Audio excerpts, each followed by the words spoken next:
আপনারা জানেন মিডিয়ার মানুষেরা যে গত 18 বছর ধরে আমি বাংলাদেশের যে সার্বিক রাজনৈতিক অবস্থা সেটাকে তুলে ধরার চেষ্টা করেছি, সততার সাথে লেখার মাধ্যমে করেছি, আমার বক্তব্যের মাধ্যমে করেছি। কারণ আমি একটা ইতিহাস রেখে যেতে চাই ভবিষ্যৎ প্রজন্মের জন্য, যাতে তারা এই 18 বছরের ফ্যাসিস্ট কবলিত বাংলাদেশ কী ছিল সেটা যেন তারা জানতে পারে। এবং আজকে আমি মনে করেছি যে আমার সাক্ষ্য দেওয়াটা জরুরি এই কারণে, যাতে করে আমি একজন নাগরিক হিসেবে, বাংলাদেশের নাগরিক হিসেবে আমার দায়িত্ব পালন করতে পারি। এবং এই যে বিচার হচ্ছে, একটা বাংলাদেশের একটা নিকৃষ্টতম ফ্যাসিস্ট সরকারের বিচার হচ্ছে, ফ্যাসিস্ট শাসকের বিচার হচ্ছে, এই বিচারে নাগরিকের দায়িত্বটা আমি যেন পালন করতে পারি। আর আপনারা জানেন আমার অনেকগুলো পরিচয় আছে। আমি একটা পত্রিকার সম্পাদক, আমি লেখালেখি করি, লেখক, এবং আমি ইতিহাস গবেষক। এবং আমার সেই তিনটে সত্তা মিলিয়ে আমি দেখবার চেষ্টা করছি বাংলাদেশের পুরো চিত্রটাকে। এবং বাংলাদেশের এই যে গত 15 বছরের মানুষের প্রতি অবিশ্বাস্য জুলুম, মানবতা বিরোধী অপরাধ, এগুলো আমি সহায়তা করতে চেয়েছি, বিচার বিভাগকে সহায়তা করতে চেয়েছি, যাতে করে বিচার বিভাগ একটা ন্যায় বিচার করতে পারে। আমরা এর আগেও দেখেছি যে বিচারের নামে অবিচার হয়েছে এবং সেটা নিয়ে বিতর্ক তৈরি হচ্ছে। যাতে করে এইবার কোনো বিতর্ক না থাকে, সত্যিকার অর্থে ন্যায় বিচার প্রতিষ্ঠা হয়। আমরা যেন প্রতিহিংসার জন্যে এই বিচার না করি। আগে যেটা প্রতিহিংসার ব্যাপার ছিল, প্রতিহিংসার বদলে আমি ন্যায় বিচারের কথা বলছি। আপনাদেরকে একটা ছোট্ট উদাহরণ দেই। দুদিন আগে একজন শহীদের পিতা আমাকে ফোন করেছিলেন, ফাইয়াজের জন্মদিন গেছে। জন্মদিনের আগের দিন তিনি ফোন করে বললেন, আমার ছেলেটা ঢাকার প্রথম শহীদ, রিকশায় করে যাচ্ছিল, সেই রিকশায় যাওয়া অবস্থায় শেখ হাসিনার পুলিশ তাকে গুলি করে হত্যা করেছে। সেই ভদ্রলোক পিতা আমাকে বললেন, আপনার পত্রিকায় যদি একটু নিউজটা ছাপান যে আমার ছেলের জন্মদিন কালকে, আর সে যদি আজকে জীবিত থাকতো, আমার একমাত্র ছেলে, তার জন্মদিন অনুষ্ঠান আমি পালন করতাম, বলে ভদ্রলোক কেঁদে দিলেন।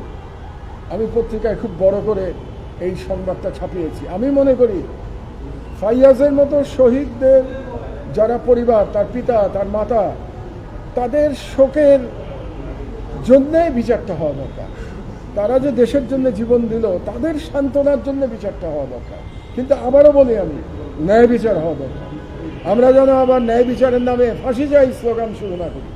এই ফাঁসি চাই স্লোগানের মাধ্যমে বাংলাদেশের ফ্যাসিবাদের প্রতিষ্ঠা পেয়েছিল। আমরা যেন ওই ভুল না করি।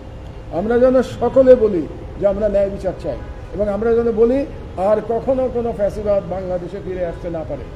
এবং যদি না ফিরে আসে, এবং এটা যদি আমরা নিশ্চিত করতে চাই, তাহলে অবশ্যই আমাদেরকে ন্যায় বিচার করতে হবে। ন্যায় বিচার যদি আপনি কোয়ালিশন অফ ফিয়ার্স বই উদ্ধৃতি করেছেন, জি, সেখানে কি বলতে চেয়েছিলেন? Coalition of coalition, the coalition, না, দ্য কোয়ালিশন অফ ইয়ার্স না, দ্য কোয়ালিশন ইয়ার্স।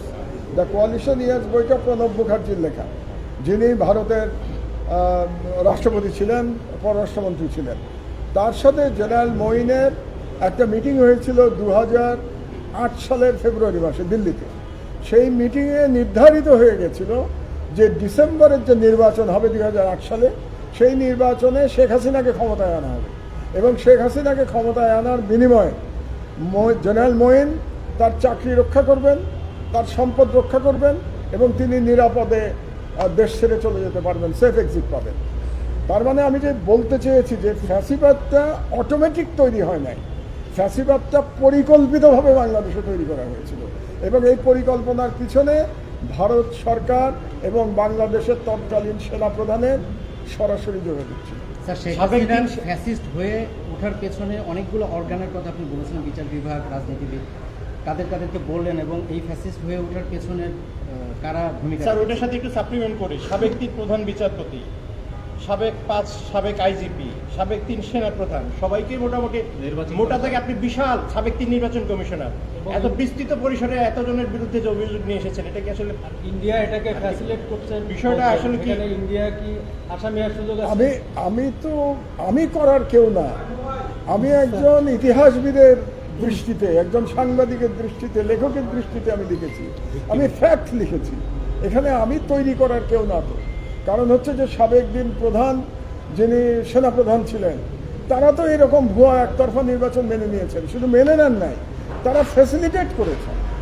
এমন তো না যে ওই নির্বাচনে সেনাবাহিনী অংশগ্রহণ করে নাই, নির্বাচনে তো সেনাবাহিনী অংশগ্রহণ করেছিল, 2014-তে করেছে, 18-তে করেছে, 24-এ করেছে।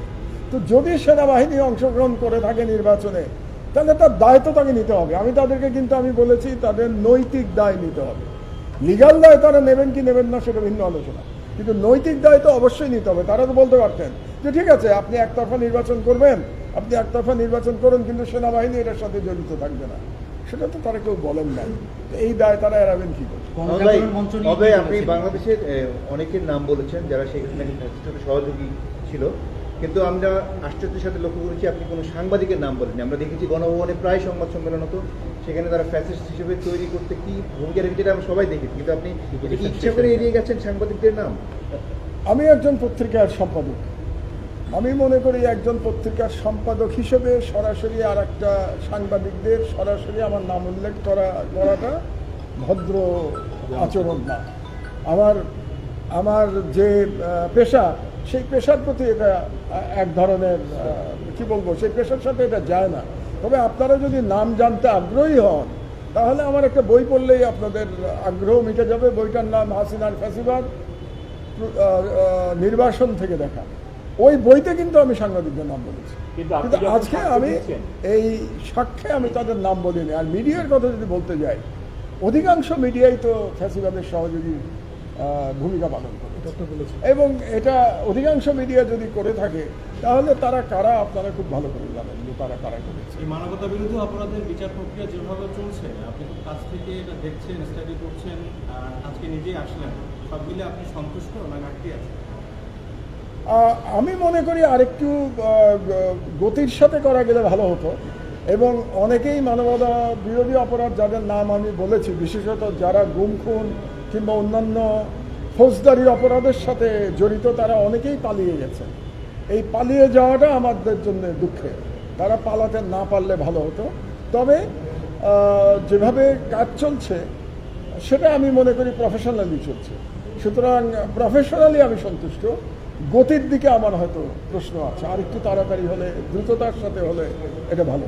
আপনার যে নির্যাতনের বর্ণনা দিলেন, এই নির্যাতনের বিষয়ে ট্রাইব্যুনালে কোনো মামলা করেছেন না? না, আমি কোনো মামলা করি না। আমি আমি তো নির্যাতনের বর্ণনা দিয়েছি, বহুবার দিয়েছি, আমার বইতে লেখা আছে। কাজে আমার নতুন করে আমি এখানে আপনাদেরকে পরিষ্কারভাবে বলতে চাই, আমি কোনো ব্যক্তিগত গ্রিভান্স নিয়ে আমি আসি নাই এখানে।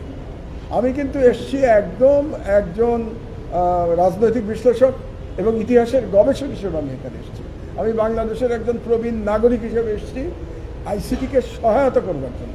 কাজে আমার ব্যক্তিগত আমার উপরে কি গেছে সেটা বলতে গেলে তো আগামী 2 দিন এই বর্ণনা করতে হবে যে ব্যক্তিগতভাবে গত 16 বছর আমার উপরে কি জুলুম গেছে, আপনারা সবাই জানেন।